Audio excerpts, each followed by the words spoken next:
Sainsbury's has reported its first full-year loss for 10 years as the fierce competition within the UK grocery market continues. The UK's third-largest supermarket chain reported a £72 million loss in the year to March 14. The results were hit by a number of one-off costs, including a write-down in the value of some of its stores. Excluding the one-off costs, underlying pre-tax profits fell 14.7% to £681 million, compared with £798 million the year before. Underlying group sales fell 0.9% to £26.1 bn, while like-for-like sales, which strip out new store space, fell 1.9% as the chain faced competition from discount chains such as Lidl and Aldi. Sainsbury's shares were down 4% in midday trading. It follows a general trend in slowing growth for the supermarket industry. The latest figures by supermarket research body Kantar Worldpanel showed that, compared with last year, revenue growth overall for UK supermarkets slowed to 0.2% during the first 3 months of 2015, a loss of £532 million worth of sales. Sales at Morrisons and Co-op also fell by 1% compared with last year. Good progress. These are the first full-year results that Chief Executive Mike Coupe has presented since he took over from Justin King last year.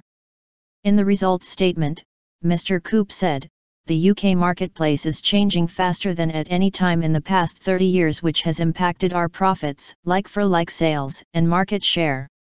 Sainsbury's share in the supermarket industry is 16.5%, a fall of 0.1% compared with last year. Meanwhile, discount competitor Aldi has seen its market share grow by 15.1% in the last year. It now makes up 5.4% share of UK supermarkets. The combination of falling fuel prices and cheaper goods generally for shoppers has had an impact on supermarkets, Mr. Coupe told the Today programme. With customers having more money in their pocket, they tend to eat out rather than eating in, so that has a drag on the supermarket industry.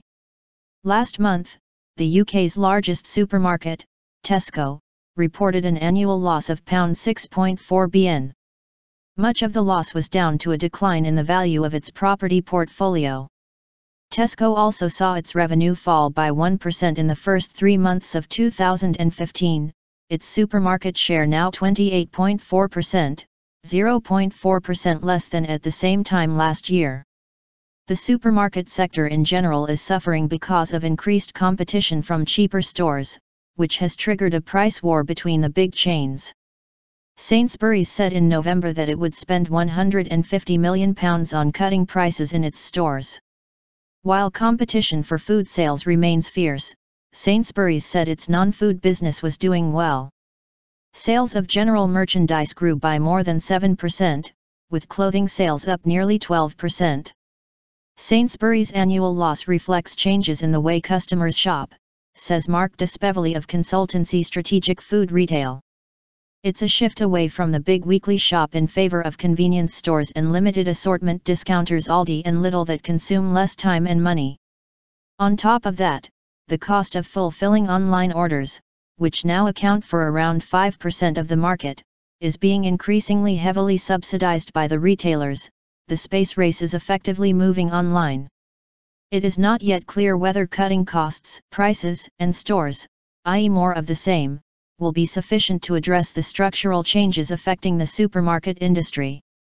Sainsbury's said it saw a 16% growth in sales at its Sainsbury's local sites, and continued to open 1 to 2 new convenience stores per week.